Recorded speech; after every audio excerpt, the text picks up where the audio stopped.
तो हाँ जी सर जी, आपका नाम विवेक चतुर्वेदी है और आपने जो मुझे सवाल लिख के भेजे हैं, काफ़ी आपके सवाल हैं कि पिछले 1 साल से नौकरी नहीं लग रही, पिछले 1-2 साल से कर्जा बढ़ चुका है, बच्चे की फीस देने के लिए पैसे नहीं है और काम धंधा नहीं चल रहा, आगे दशा कैसी जाएगी शनि की अभी। तो मतलब ये आपके सवाल सभी आपको मैं कवर करूँगा कि ये दिक्कतें क्यों आ रही हैं। वैसे जैसे आपको मैंने पहले आपसे फ़ोन पे बात हो चुकी है, आपको मैंने बता रखा है कि आपकी ये दिक्कतें आ रही हैं राहु की वजह से। ये राहु की जो दशा चली हुई है, ये बड़ा कारण है। ऐसा मैं क्यों कह रहा हूँ? क्योंकि खाली आपकी बात नहीं है। मैं रोज़ाना देखो जी जितनी कुंडलियाँ बनाता हूँ और अभी तक मैंने हज़ारों कुंडलियाँ बनाई हैं। मैंने क्या देखा है और मेरे पास जो 100 में से 80% जो क्लाइंट आते हैं, 100 अगर बंदे आ रहे हैं उसमें से 80 बंदे ऐसे होंगे जिनके ऊपर राहु की दशा होगी। मतलब जब भी इस राहु की दशा आती है, ये बंदे की लाइफ में हज़ारों दिक्कतें पैदा कर देता है। इसकी दशा आई नहीं, बुरे दिन शुरू। मतलब जब भी जिसकी ऊपर भी राहु की दशा आ जाएगी, वो बंदे का बुरा समय शुरू हो जाएगा। तो जितनी भी मैंने कुंडलियाँ बनाई, मैंने आपको क्या बोला, जितनी भी कुंडलियाँ आ रही हैं, सबसे ज़्यादा मेरे पास जो केस आते हैं, राहु की दशा वाले होते हैं। ऐसा क्यों है? क्योंकि राहु एक दानव ग्रह है। ये पापी ग्रह है। दानव मतलब जिसके दांत होते हैं, सींग होते हैं। इस ग्रह को अच्छा ग्रह नहीं माना गया। अब आपको मैं विस्तार में समझाता हूँ। सबसे पहले तो आप ये समझो कि जो कुंडली होती है, इसमें होते हैं 12 घर। 12 घर पहले आप समझ लो, वो मैं लिख देता हूँ। ये है आपका पहला घर, ये है दूसरा घर, तीसरा घर, चौथा, पांचवा, छठा घर, सातवां, आठवां, नौवां, 10वां, 11वां और ये 12वां घर। अब ये जो 12 घर हैं, इन घरों से आपके जीवन के बारे में कुछ ना कुछ पता किया जाएगा। जैसे कि पहले घर से पता करेंगे कि आपका शरीर कैसा होगा, हेल्थ कैसी होगी, स्वभाव कैसा, रंग रूप कैसा, पर्सनैलिटी, सर मस्तक, ये पहले घर से पता करेंगे। दूसरा घर आपके है धन जोड़ने का। तीसरा घर छोटे भाई बहन। चौथा घर आपकी माता, मकान, वाहन का है। पांचवा घर बच्चों का। छठा घर शत्रु, रोग, कर्जा। सातवां घर आपकी पत्नी का है। आठवें घर से आपकी उम्र देखी जाएगी। नौवें घर से आपका भाग्य देखेंगे। 10वां घर काम काज का है। 11वां घर है आमदनी, लाभ, इच्छा पूर्ति। और 12वें घर से आपके खर्चे देखे जाएंगे। तो आपने यहाँ पे मेरी दो बातें नोट करनी है। पहली बात, जो मैंने 12 घर लिखे हैं इनको याद कर लो। और दूसरी बात, इन 12 घरों से जो कुछ देखा जाएगा वो याद कर लो। अब आप ये देखो कि आपने क्या देखना है, वो घर देखो। आप अपना सवाल बोलो। मान लो आपका सवाल है आपकी पत्नी के बारे में। तो पत्नी का घर कौन सा है भाई? सातवां घर। तो सातवां घर है आपकी पत्नी का घर। तो अगर आपकी हमने पत्नी देखनी है, सातवां घर देखेंगे।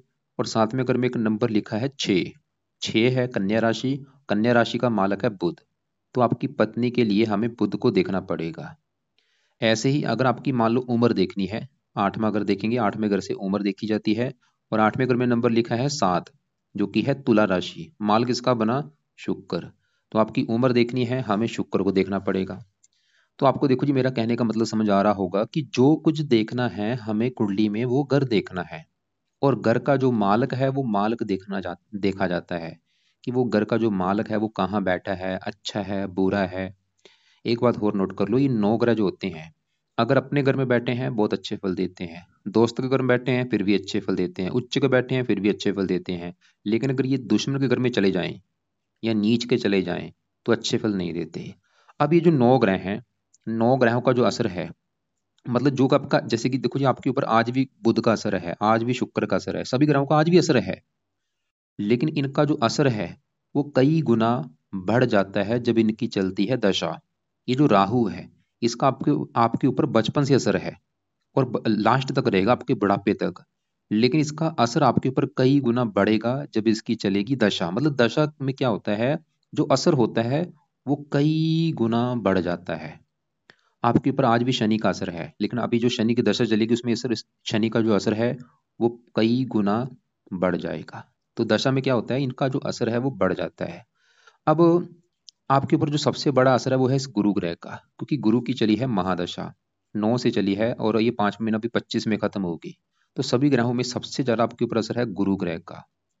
और दूसरा असर आपके ऊपर है राहु ग्रह का, जिसकी चली है अंतरदशा, ये 12 महीना 22 से चली हुई है और 5वां महीना 25 में खत्म होगी। और तीसरा जीवन, आपके जीवन के ऊपर असर है शनि की साढ़ेसती का। मतलब आपके जीवन में अभी जो कुछ हो रहा है, कहीं ना कहीं कारण एक तो बड़ा गुरु है, दूसरा कारण राहु है, तीसरा है शनि की साढ़ेसती। पहले मैं अगर साढ़े सती की बात करूँ कि साढ़े सती क्या होती है, पहले उसको समझ लो। साढ़े सती देखो जी, साढ़े सती किसकी है? शनि की होती है। साढ़े सती 7.5 साल की होती है। इसमें जो बंदे के कर्म होते हैं, जैसे आपकी मैं बात करूं, आपका आप है विवेक। तो विवेक भाई, आपके जो कर्म है वो कर्म आपके आगे आएंगे। मतलब बंदा देखो जी अपनी लाइफ में जो कर्म कर रहा है, अगर अच्छे कर्म करता आ रहा है, उसने लोगों की काफी हेल्प की है, अच्छा कर्म किया है, ईमानदार है, तो साढ़े सती जब उसकी आएगी उसमें उसके साथ अच्छा ही अच्छा होगा, क्योंकि उसने कर्म अच्छे किए हैं अपनी पूरी लाइफ में। अगर बंदा बुरे कर्म करता है, लोगों का हक मारता है, बेईमानी करता आ रहा है, किसी भी कभी कभी किसी की हेल्प नहीं की, निंदा अनुचना करता आ रहा है, तो साढ़े सती में क्या होता है? बुरा ही बुरा होता है। अब देखो जी, मतलब मैंने बोला कि साढ़े सती में बंदे के कर्म उसके आगे आते हैं। और साढ़े सती का जो कई बार साढ़े सती जो हमारी होती है, ये पिछले जन्मों के हिसाब से भी फल देती है, जो हमारे पिछले जन्म थे। अब साढ़े सती आपकी चली हुई है पिछले 7 साल से। तो आप नोट, अब देखो जी आपको कैसे पता चलेगा कि साढ़े सती आपकी अच्छी जा रही है या बुरी जा रही है? उसमें इसमें 3 चरण होते हैं, पहला चरण 2.5 साल का, दूसरा, तीसरा। इसमें भी देखो जी काफी मुश्किल है। कई बार क्या होता है, पहला चरण अच्छा जाता है, या बीच वाला बुरा जाता है, या लास्ट वाला अच्छा जाता है, या लास्ट वाला बुरा जाता है। इसको भी समझना काफी मुश्किल है, क्योंकि सभी देखो जी इंसान अच्छे कर्म भी करते हैं, बुरे भी करते हैं। तो सीधी सी बात बस ये है कि आपकी जो लाइफ में दिक्कतें आ रही हैं, कहीं ना कहीं कारण ये साढ़े सती भी आपकी हो सकती है। क्योंकि देखो जी साढ़े सती कई बार जो राजा होता है, जो बड़ा राजा है, उसको बखारी बना देती है, और बखारी को राजा बना देती है। ये साढ़े सती की पावर होती है, मतलब बंदे को रोड पे ले आती है। कई बार साढ़े सती का इतना बुरा फल होता है। तो सबसे पहले तो आपको मैं ये बोलूंगा कि भाई अपने कर्म अच्छे करो।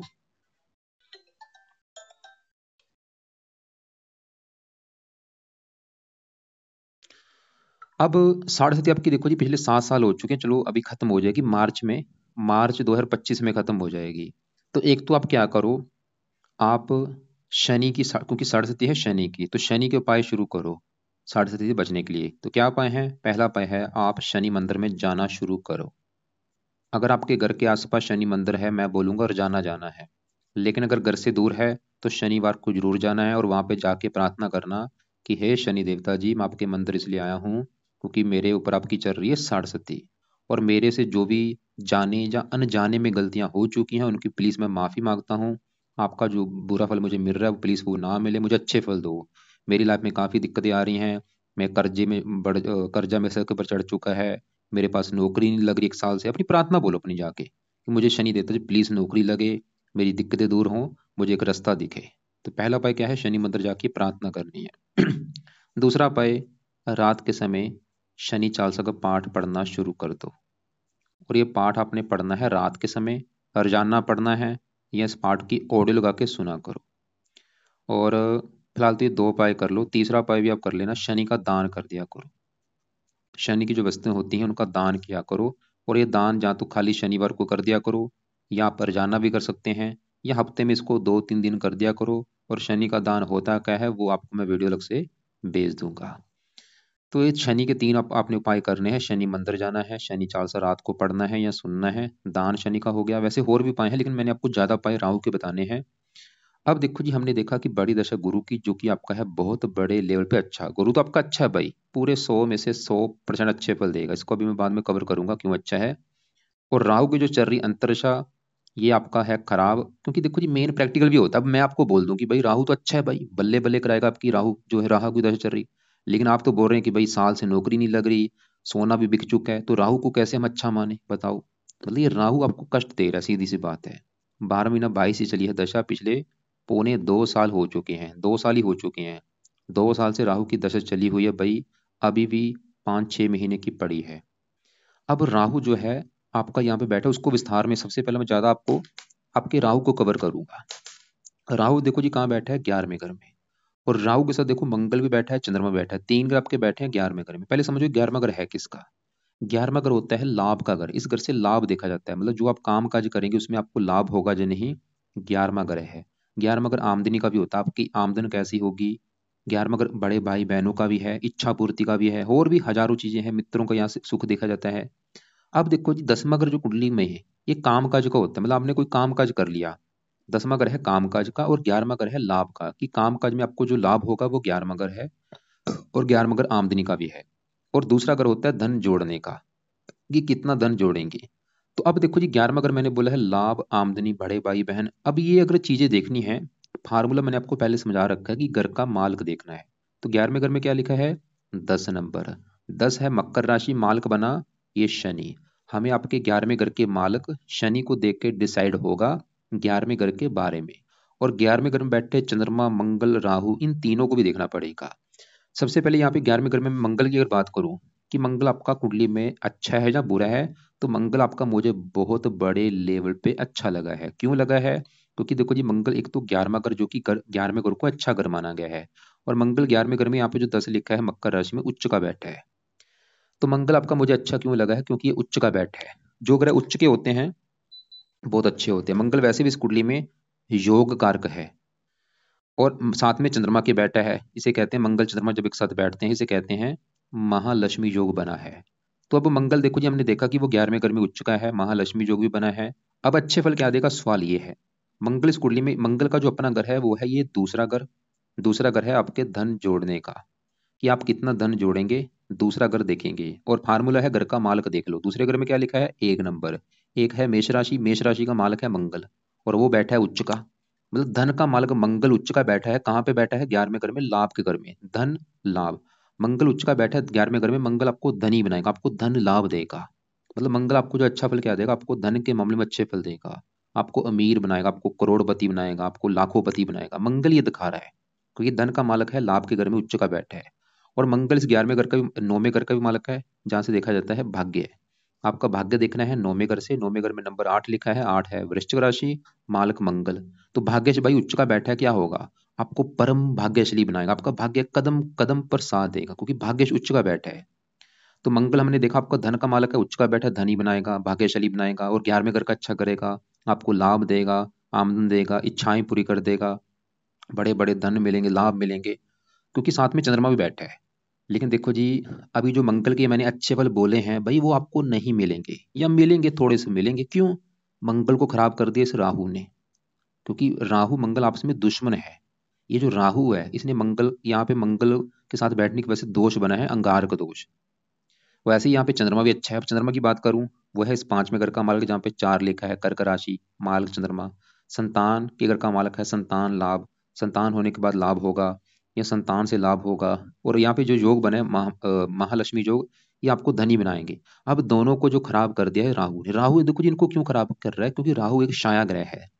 और राहु को देखो जी, सांप का कारक माना गया। और सबको पता है जहां सांप जो है वो सांप एक जहरीला होता है, वो जहर उगलता है। तो राहु ने क्या किया? यहाँ पे जहर उगल दिया, और इन दोनों को जहरीला कर दिया, इनको मतलब खराब कर दिया। जितने भी कुंडली में दोष बनते हैं, सबसे ज्यादा दोष बनते हैं राहु की वजह से। ये जिस ग्रह के साथ बैठता है उस ग्रह को खराब कर देता है। शनि के साथ बैठेगा, श्रापित दोष बन जाएगा। गुरु के साथ बैठता है, चंडाल दोष बन जाता है। शुक्र के साथ बैठता है, लंपट योग बन जाता है। सूर्य के साथ बैठता है, ग्रहण दोष। यहाँ पे मंगल के साथ बैठा है, अंगारक दोष। राहु चंद्रमा के साथ बैठा है, ग्रहण दोष। तो कुल मिला आपको सब, बस मैं समझा रहा हूँ बस। वैसे आप ये समझ लो, आपकी जो दिक्कतें आ रही है वो राहु की वजह से है। तो यहाँ पे आपको मैं समझाने की कोशिश कर रहा हूँ कि हो क्या रहा है। अब देखो जी, राहु की दशा में क्या हुआ है। राहु बैठा है 11वें घर में, लाभ के घर में। तो अगर यहाँ पे एक और बात है, अगर आपका राहु यहाँ पे अकेला होता फिर भी चलो अच्छे फल दे देता, क्योंकि शनि के घर में बैठा है। लेकिन राहु आपको अच्छे फल क्यों नहीं दे रहा? क्योंकि साथ में जो मंगल चंद्रमा बैठे हैं, इनकी वजह से यहाँ पे दोष बन चुके हैं, अंगारक दोष, ग्रहण दोष। इसकी वजह से राहु आपका खराब हो चुका है। अकेला होता बहुत अच्छे फल दे देता। अब राहु क्या करेगा? राहु देखो जी, 11वें घर में बैठा है, आमदनी के घर में। सबसे पहली दिक्कत आपकी जो आपको आएगी, इनकम को लेके आएगी। आपकी आमदनी जो है वो कम कर देगा। आप चाहे नोट कर भी लेना कि जब से राहु की दशा चली होगी, आमदन आपकी कम कर दी इसने। लाभ का घर है, कामों में लाभ मिलना बंद कर देगा। और राहु क्या करता है? विस्फोट करता है। विस्फोट मतलब जो रिजल्ट देता है अचानक से देता है। जैसे रातों रात आपको गरीब कर देना, रातों रात आपका चलता चलता व्यापार बंद कर देना, घाटा हो जाना, ऐसी दिक्कत ही करता है। तो राहु ने मतलब आपके 11वें घर की हानि कर रहा है। इसके अलावा इसकी दृष्टियां भी हैं। 5वीं दृष्टि पड़ेगी तीसरे घर के ऊपर, 7वीं यहाँ पे, 9वीं यहाँ पे। पत्नी से भी मनमुटाव, संतान संबंधी चिंता। अब मेन सवाल ये है, क्योंकि देखो वीडियो लंबी हो जाएगी, हम यहाँ पे, मैं मेन इसका सवाल ये है कि इसको भाई सही कैसे किया जाए, इस पापी ग्रह को सही कैसे करना, अब वो सवाल है। तो उसके लिए देखो जी, आप उपाय लिखो। राहु के पीछे जो 21 है, ये पावर है, पावर इसकी हमने -0 करनी है। तो पहला जो राहु का आपने उपाय करना है वो है, राहु का दान करना शुरू कर दो। दान से क्या होता है? पावर इसकी कम होगी, ये शांत होगा। क्या दान है? वो आपको मैं वीडियो अलग से भेज दूंगा, उसको देख लेना कि राहु ग्रह का दान होता क्या है। दूसरा उपाय है, आपने राहु कवच का पाठ एक है वो पढ़ना है। ये 2 मिनट का पाठ है भाई। रोजाना इस पाठ को आपने पढ़ना है या इसको ऑडियो लगा के सुनना है, रात के समय या शाम के समय। और इस पाठ को कम से कम 2-3 बार आपने पढ़ना है या सुनना है। मतलब एक बार पढ़ लिया है, दोबारा फिर पढ़ लो, दोबारा फिर पढ़ लो, 2 दिन पाठ इसके पढ़ने हैं या सुनने हैं। तीसरा पाए, राहु स्रोत का पाठ आपने पढ़ना है। ये भी पाठ है, राहु कवच राहु स्रोत। ये 2-2 मिनट के पाठ है, दोनों पाठ रात के समय 2-2 3 दिन पाठ आपने पढ़ने हैं। तो क्या मैंने बोला है, राहु का दान रोजाना करो या हफ्ते में 4-5 दिन करो। राहु कवच का पाठ, स्रोत का पाठ शाम के समय या रात के समय 2-2 3-3 पाठ ये पढ़ो। चौथा पय है, राहु एक दानव ग्रह है। और दानव देखो जी, ये आसानी से कंट्रोल में नहीं आता। इसको अगर कंट्रोल में करना है तो आपको कुछ देवी देवताओं का सहारा लेना पड़ेगा। तो पहले नंबर पे सहारा आपने किसका लेना है, वो है शिव जी, क्योंकि जो राहु है वो शिव जी का भक्त है। दूसरा नंबर है हनुमान जी, हनुमान जी के भी कंट्रोल में आता है। तीसरा नंबर है दुर्गा जी, सबको पता है दुर्गा ने दानवों का नाश किया था। अब आपने इनका क्या करना है, तो आप भाई सुबह जब उठोगे, सुबह उठ के शिव जी के मंदिर में जाओ, वहां पे जाके बैठ के ओम नमः शिवाय, ओम नमः शिवाय ये जाप आपने करना है। वहां पे 10-20 मिनट बैठ के जाप करो या वहां पे शिव चालीसा पढ़ लो। उसके अलावा हनुमान जी का पाठ आपने पढ़ना है। अगर हनुमान जी के मंदिर में जाके पढ़ोगे ज्यादा फायदा है, या घर पे पढ़ लो, या इसको भी शिव जी के मंदिर में हनुमान जी का पाठ पढ़ो। हनुमान चालीसा पढ़ो, बजरंग बाण पढ़ो, दोनों पाठ सुबह शाम पढ़ने हैं। हनुमान चालीसा भी, बजरंग बाण सुबह भी पढ़ लो, शाम को भी पढ़ो, दोपहर को भी पढ़ सकते हो, दोपहर को पढ़ो। इसके अलावा दुर्गा चालीसा पढ़ो, ये भी आप दोपहर को सुबह शाम जितना हो सके पढ़ो। इनकी हेल्प लो, इनकी प्रार्थना करो कि हे शिव जी, हे हनुमान जी, मेरी नौकरी लगे, मुझे रास्ता दिखे। ये प्रार्थना करनी है आपने। नीले का रंग के कपड़े पहनने बंद कर दो, बल्कि नीले रंग का दान ज्यादा करो। अब पहले तो ये आप उपाय करो। एक वैसे और भी इसका उपाय है, वो है राहु के मंत्र आप कर लेना। लेकिन ये मैं बोलूंगा अभी इसको 1 महीने के बाद शुरू कर लेना आप। पहले ये करके देखो, अगर इससे काम चलेगा ठीक है, नहीं तो राहु के जो मंत्र हैं वो है 18,000। ये मंत्र एक बार आप पूरे कर लेना संकल्प लेके। और ये मंत्र जब शुरू करेंगे, शनिवार के दिन से शुरू करना, रात के समय संकल्प लेके। कैसे संकल्प लेना है, हे राहु देवता जी, मेरा नाम ये है, मेरी जात ये है, गोत ये है, आपकी चल रही है मेरे ऊपर अंतर्दशा, और मुझे हजारों लाइफ में दिक्कतें आ रही हैं, नौकरी नहीं है, नौकरी नहीं लग रही। तो प्लीज़ आपके मैं मंत्रों की जो संख्या है वो पूरी करने जा रहा हूँ, ताकि आपकी जो दिक्कतें मुझे आ रही हैं वो ना आए। तो ये संकल्प लेके राहु के 18,000 मंत्र भी पूरे कर लेना। कितने दिन में पूरे करने हैं, इनको 40 दिन का टारगेट रख लेना या 45 दिन में पूरे कर लेना। लेकिन मैं ये बोलूंगा अभी इसको आप 1 महीना रुक जाओ, बाद में चाहे शुरू कर देना, लेकिन पहले दूसरे उपाय शुरू कर लो राहु वाले। दान तो कल से शुरू कर दो। राहु कवच का स्रोत का पाठ आप बुधवार से पढ़ना शुरू कर देना। आज है संडे, बुधवार को शुरू करके रोजाना इसको पढ़ना है। और बाकी शिव जी हनुमान जी ये तो आज से या कल से शुरू कर दो। राहु का मंत्र अभी रुक जाओ 1 महीना, उसके बाद शुरू कर देना। तो हमने देखो जी देखा कि आपकी जो दिक्कतें आ रही हैं उसके 2 कारण हैं। एक तो है राहु की दशा, दूसरा है साढ़ेसती। चलो यहाँ पे अच्छी बात है कि राहु की दशा भी आपकी 5वें महीने में खत्म हो जाएगी, और साढ़ेसती भी आपकी तीसरे महीने में मार्च में खत्म हो जाएगी। उसके बाद आपको बड़े लेवल पे राहत मिलेगी। बाकी जो गुरु है ये तो आपका अच्छा है ही। गुरु देखो जी क्यों अच्छा है उसको भी मैं अब कवर कर देता हूँ। गुरु कहाँ बैठा है, 9वें घर में। 9वें घर से देखा जाता है भाग्य है। गुरु देखो जी 9वें घर में एक तो घर अच्छा है, ये 9वां घर, और गुरु इस घर का कारक भी होता है। और 9वें घर में जो 8 लिखा है ये है वृश्चिक राशि, ये है मंगल का घर, और गुरु मंगल को अपना दोस्त मानता है। तो गुरु देखो जी 2-3 कारणों से अच्छा है। एक तो दोस्त के घर में बैठा है, और घर भी अच्छा है, और इस घर का कारक भी है, और गुरु इस कुंडली में अति योग कारक ग्रह है। गुरु मतलब गुरु के जो अपने घर है पहले वो समझो। गुरु इस कुंडली में एक तो इस घर का मालक है पहले घर का, और ये 10वें घर का। पहला 10वां इन घरों का मालक है गुरु। अब पहले घर में, पहले घर से क्या देखा जाएगा, पहला घर आपका है शरीर, सेहत, स्वभाव, रंग रूप, पर्सनैलिटी, सर मस्तक, ये हम पहले घर से देखेंगे। और पहले घर में नंबर लिखा है 12, जो कि है मीन राशि, मालक गुरु। तो पहला घर मैंने क्या बोला, आपका शरीर सेहत। शरीर अगर देखना है, हेल्थ देखनी है, पहले घर के मालक गुरु को देखना पड़ेगा, जो कि अच्छा ही बैठा है। बैठा भी 9वें घर में, भाग्य घर में, मतलब शरीर आपका भाग्य घर में चला गया। गुरु तो ये दिखा रहा है कि आपको भाई भाग्यशाली बनाएगा।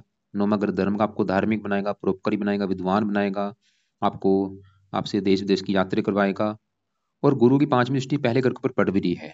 आपकी हेल्थ अच्छी, स्वभाव अच्छा, रंग रूप अच्छा, पर्सनैलिटी अच्छी, आपको गुणी बनाएगा, आपको विद्वान बनाएगा, आपको ज्ञानवान बनाएगा। आप अच्छी बुरी बात की पहचान रखने वाले होंगे, गुरु ये दिखा रहा है। और गुरु आपके इस 10वें घर का भी मालक है। 10वें घर में क्योंकि 9 लिखा है, 9 है धनु राशि, मालक गुरु। तो गुरु आपके 10वें घर का भी अच्छा करेगा। 10वां घर है काम काज, ये आपके काम काज के लिए अच्छा है।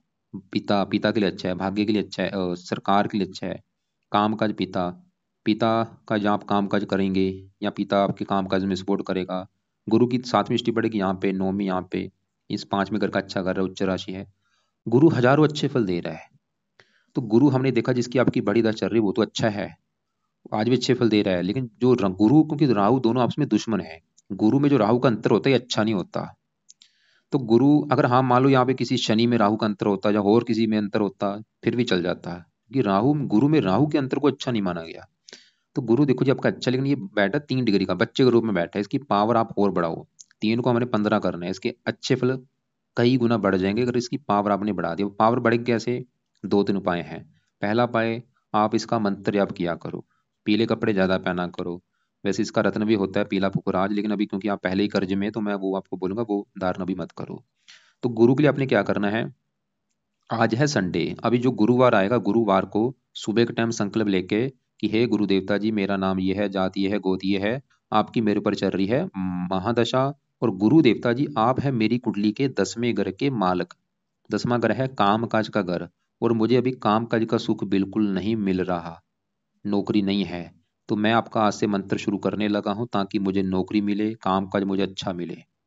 तो गुरु का आपने करना है मंत्र। इसके वैसे सामान्य मंत्र भी होता है, लेकिन आपको मैं तांत्रिक मंत्र बोलूंगा इसका, उसका ज्यादा फायदा होगा। और ये मंत्र आपको मैं दिखा देता हूँ। तो यहाँ पे देखो जी, ये मंत्र आपने करना है, ओम ग्राम ग्रीम ग्रोम सह गुरुवे नमः। ये मंत्र आपने गुरु का करना है, माला से करना, चाहे एक माला कर लो, 2 कर लो, 3 कर लो, 4 कर लो, जितनी आप कर सकते हो करो। कब तक करना है? करो अभी जब तक ये दशा है कर लो, 25 तक दशा है। तो ये गुरु का मंत्र आपने सुबह के टाइम करना है। अब हमने यहाँ पे देखो जी, राहु के साथ जो मंगल चंद्रमा देखे थे वो तो अच्छे थे, लेकिन वो राहु से पीड़ित हैं। अब सवाल कि मंगल के लिए कुछ करने या नहीं। तो मंगल के लिए जब आप हनुमान जी का पाठ करेंगे, यहाँ पे जो मैंने लिखा है हनुमान चालीसा, क्योंकि हनुमान जी का पाठ करने से आपके 3 ग्रह अच्छे होंगे। हनुमान जी का पाठ करते हैं, राहु भी अच्छा होगा, मंगल भी आपका अच्छा, मंगल वैसे तो अच्छा है, वो और अच्छा बढ़ेगा। और हनुमान जी का जो पाठ पूजा करता है उसको शनि भी कष्ट नहीं देता, आपकी मतलब 6.5 का भी बुरा फल आपको नहीं मिलेगा, शनि भी अच्छा होगा, कई फायदे होंगे। और यहाँ पे चंद्रमा के लिए क्या करना है, चंद्रमा के जो देवता हैं वो है शिव जी। तो जब आप शिव जी की पूजा उपासना करेंगे, राहु भी अच्छा हो रहा है, चंद्रमा भी अच्छा हो रहा है। अब आपके यहाँ पे मैं बुध की बात करता हूँ, और बुध भी आपका भाई खराब है। क्यों खराब है? क्योंकि कुंडली के 6ठे घर में बैठा है, खराब घर में। 6ठा घर है रोग का घर, यहाँ से रोग देखा जाता है, कर्जा देखा जाता है, शत्रु, कोर्ट कचहरी, चोरी ठगी। तो बुध खराब होने का कारण 6ठे घर में है। वैसे यहाँ पे सूर्य की राशि में है, मित्र राशि में है, इसकी वजह से क्या होगा, देगा तो बुरे फल, लेकिन बुरे फल ज्यादा नहीं दे पाएगा, थोड़े बहुत जरूर देगा आपको। अब बुध क्या बुरे फल देगा, बुध इस कुंडली में है 2 घरों का मालक। एक तो बुध का घर है ये 7वां घर, जो कि आपको मैंने बोला था पत्नी का घर है, आपकी पत्नी देखनी है। 7वां घर देखेंगे, 7वें घर में क्या लिखा है 6, जो कि कन्या राशि, मालक बना बुध। तो आपकी पत्नी के लिए हमें बुध को देखना पड़ेगा। और वो चला गया 6ठे घर में, रोग के घर में, मतलब पत्नी चलेगी रोग, पत्नी को रोगी बनाएगा। 6ठा घर शत्रु का है, पत्नी शत्रु, पत्नी से शत्रु जैसे व्यवहार होंगे, मतलब पत्नी से आपके लड़ाई झगड़े भी कराएगा। और 7वां घर दिल्ली की इनकम का भी होता है, आपको दिल्ली की इनकम को भी लेकर दिखते पैदा करेगा ये बुध ग्रह। और 7वें घर से साझेदारी के काम देखे जाते हैं, अगर आप पार्टनरशिप में काम करेंगे वहां पे दिक्कतें आएंगी, तो पार्टनरशिप में काम मत करना। अब बुध इस चौथे घर का भी मालक है, और ये चौथा घर है माता का घर। माता देखनी है, चौथा घर, चौथे घर में नंबर 3 लिखा है, मालक बुध। तो 6ठा घर रोग, माता रोग, माता को रोगी बनाएगा या माता से मनमुटाव। चौथा घर मकान वाहन भूमि जमीन जायदाद। तो बुध की वजह से आपको भाई, क्योंकि चौथे घर से काफी चीजें देखी जाती है, चौथा घर माता का भी है, मकान का भी है, वाहन का है, भूमि जमीन जायदाद नौकर चाकर। तो बुध की वजह से आपको माता मकान वाहन को लेकर दिक्कतें आएंगी। तो बुध के बुरे फल क्या हैं, पत्नी संबंधी दिक्कतें, माता मकान वाहन को लेकर दिक्कतें। और बुध है बिजनेस का कार, बिजनेस में दिक्कतें आपको आएंगी। और भी काफी चीजें हैं। अब सवाल कि बुध के लिए क्या किया जाए, क्योंकि यहाँ पे देखो जो पाए ज्यादा हो जाएंगे, इसके पाए अभी आप चाहे रुक जाओ 1-2 महीना, बाद में शुरू कर लेना। तो अब यही मैं बोलूंगा, इसके पाए आप 1-2 महीना रुक जाओ। करने क्या है पाए वैसे, वो यहाँ पे देखो जी मैं लिख देता हूँ, वो है बुध कवच का पाठ आपने पढ़ना है। दूसरा है बुध स्रोत का पाठ, क्योंकि अभी जो मेन आपके लिए सही करना है राहु का है, इसलिए इसके पाठ अभी रुक जाओ। तो बुध कवच स्रोत, और यहाँ पे इसको केंद्र अधिपति दोष भी लगेगा बुध को। बुध का दान भी आपने करना है हरे रंग का। तो क्या क्या बोला है, बुध कवच का पाठ, बुध स्रोत का पाठ, बुध का दान हरे रंग का हर बुधवार को। लेकिन मैं बोलूंगा 2-3 महीने के बाद ये शुरू चाहे कर देना, करने हैं सुबह के टाइम ये पाठ पढ़ लिया करो या इनको सुन लिया करो। अभी रुक जाओ, अभी क्यों मैं बोल रहा हूँ रुकने के लिए, मैं चाहता हूँ आप आपका मेन ध्यान इनके ऊपर होना चाहिए अभी। शिव जी की पूजा उपासना करो जितनी ज्यादा कर सकते हो, हनुमान जी के पाठ पढ़ो, 2-2 3-3 पाठ पढ़ो, दुर्गा चालीसा पढ़ो 2-3 बार, इनके ऊपर फोकस करो। राहु के पाठ रात को पढ़ने हैं, शाम को 3-3 बार 4-4 बार पढ़ो। बाकी देखो जी, आपके यहाँ पे बात करते हैं पांचवें घर में बैठे शुक्र सूर्य केतु की। पहले समझो पांचवा घर है किसका। पांचवा घर है आपकी संतान का घर, पढ़ाई का घर, बुद्धि। और पांचवें घर में 4 लिखा है, मालक चंद्रमा है। संतान पढ़ाई के लिए चंद्रमा को भी देखना पड़ेगा। और पांचवें घर में बैठे शुक्र सूर्य केतु को भी देखना पड़ेगा। पहले यहाँ पे मैं केतु की बात करूं तो केतु बैठा है पांचवें घर में, किसके घर में, चंद्रमा के घर में। और केतु चंद्रमा को अपना मानता है दुश्मन। इसकी वजह से केतु पांचवा अगर संतान का है तो आपको संतान संबंधी चिंता पैदा करेगा। केतु क्या करता है, एक तो आपकी पत्नी का गर्भपात करा सकता है, या संतान का ऑपरेशन के द्वारा होना, ऐसी दिक्कतें आपको आ सकती हैं। कई बार क्या होता है, पहली संतान हाथ नहीं लगती, पहली संतान को लेकर कोई दिक्कत आती है, तो केतु ये दिक्कतें पैदा करेगा। अब यहीं पे सूर्य बैठा है। सूर्य इस घर का मालक है, छठे घर का, खराब घर का। क्योंकि छठे घर में जो 5 लिखा है, मालक इसका सूर्य है। छठा घर किसका है, रोग, तो रोग चला गया संतान घर में। छठा घर शत्रु, शत्रु संतान। सूर्य भी आपको भाई संतान को लेकर दिक्कतें पैदा करेगा। वैसे पुत्र का योग बना दे, क्योंकि सूर्य पुरुष ग्रह है। तो सूर्य भी आपकी संतान का बीमार होना या उससे मनमुटाव होना। और इसी घर में शुक्र बैठा है। शुक्र इस घर का मालक है, आठवें घर का। आठवें घर में 7 लिखा है, तुला राशि, मालक शुक्र। शुक्र ये तीनों ग्रह ये दिखा रहे हैं कि आपको संतान संबंधी कुछ चिंता आएगी, कम से कम पहली संतान को लेकर दिक्कत आ सकती है, या गर्भपात होना, या संतान का ऑपरेशन के द्वारा होना, ऐसी दिक्कतें आएंगी। बाकी तीसरे घर में अब सवाल है कि शनि की जो दशा आपकी आएगी वो कैसी जाएगी। शनि कहाँ बैठा है, तीसरे घर में। तीसरे घर में जो 2 लिखा है, वृष राशि शुक्र का घर है। और शनि शुक्र को अपना मानता है दोस्त, ये दोस्त के घर में बैठा है। लेकिन शनि के अपने घर कौन से हैं, शनि इस कुंडली में एक तो इस घर का मालक है 12वें घर का। 12वें घर में क्योंकि 11 लिखा है, कुंभ राशि, मालक शनि। 12वां घर खर्चे का होता है, हानि का होता है। और शनि इस घर का भी मालक है 11वें घर का। जहाँ ये तीनों ग्रह बैठे हैं, 11वें घर में जो 10 लिखा है, मालक शनि। 11वां घर किसका है, आमदनी लाभ। और शनि कहाँ बैठा है, तीसरे घर में, जो कि है मेहनत का, साहस का, पराक्रम का। मतलब शनि 11वां घर देखो जी, आमदनी, आमदनी जाके बैठी है मेहनत घर में। लाभ मेहनत के घर में, इच्छाएं पूर्ति मेहनत घर में। शनि दिखा रहा है कि आप खुद की मेहनत के बल पर अपनी इच्छाएं पूरी करेंगे, खुद की मेहनत के बल पर धन कमाएंगे, आमदन आप प्राप्त करेंगे। मतलब शनि की जो दशा है, ये आपको वैसे तकरीबन अच्छे फल ही देगा। इसमें आपको मेहनती बनाएगा, साहसी बनाएगा, उद्यमी बनाएगा, पराक्रमी बनाएगा। और इनकी बदौलत ही आप धन प्राप्त करेंगे, इच्छाएं पूरी प्राप्त करेंगे, लाभ प्राप्त करेंगे। लेकिन ये थोड़ा सा बाहर में करके स्वामी है, खर्चे भी आपके बढ़ाएगा वैसे। लेकिन ये फिर भी देखो जी, राहु से 1000 गुना अच्छे फल ही देगा। लेकिन ये मार्केश भी थोड़ा सा है कुंडली में, तो हल्का सा थोड़ा बुरा फल भी देगा, जैसे खर्चे बढ़ना। लेकिन आपने क्या करने हैं, शनि की दशा जब चलेगी आपकी, शनि के आपने 3-4 उपाय करने हैं ताकि वो दशा आपकी और अच्छी जाए। क्या क्या उपाय करने हैं, एक तो शनि का जो मंत्र है मैंने बोला है, ये तो जाते रहना है, क्योंकि आगे शनि की दशा भी है। तो ये उपाय आपने नहीं छोड़ना है। शनि मंत्र मतलब जाते रहो। शनि चालीसा भी आपने नहीं छोड़ना, ये भी पढ़ते रहो। और शनि का दान भी आप शनिवार को कर दिया करना। और बाकी 1-2 उपाय और ऐड कर लेना शनि की जब दशा चलेगी। उसमें से क्या है, आप शनिवार का व्रत भी रखना जब शनि की आपकी महादशा चलेगी। अभी चाहे रहने दो। और उसके अलावा आप फिलहाल तो ये पाए हैं। तो कुल मिला के अगर देखा जाए, एक बार आपके देखो जी, मैं सवाल पहले देख लेता हूँ आपने जो लिख के भेजे हैं। तो आपका पहला सवाल है कि 1 साल से बेरोजगार हूँ। वो आपको मैंने बता दिया, राहु बड़ा कारण है आपका भी। शनि की महादशा कैसे तकरीबन अच्छी जाएगी, फिर भी शनि के उपाय करने हैं ताकि वो दशा और अच्छी जाए। जिंदगी भर नौकरी और पैसे से परेशान रहा हूँ, क्योंकि ये जो दोष बना हुआ है राहु मंगल चंद्रमा के साथ, ये राहु गड़बड़ कर रहा है। ये पहले भी आपको दिक्कतें दे रहा था, अभी दिक्कतें भी बढ़ चुकी हैं। और बुध भी आपका जो बिन्स का कारक है, वो भी छठे घर में है। यहाँ पे भी सूर्य केतु, ये भी थोड़ा सा ग्रहण दोष होता है। मतलब आप थोड़ा सा धार्मिक बनना पड़ेगा आपको। ये कुंडली में दोष क्यों बनते हैं, पिछले जो हमारे जन्म होते हैं, जन्म के हिसाब से ये कुंडली बनती है। तो कर्मों का दोष इस जन्म में हमें मिलता है।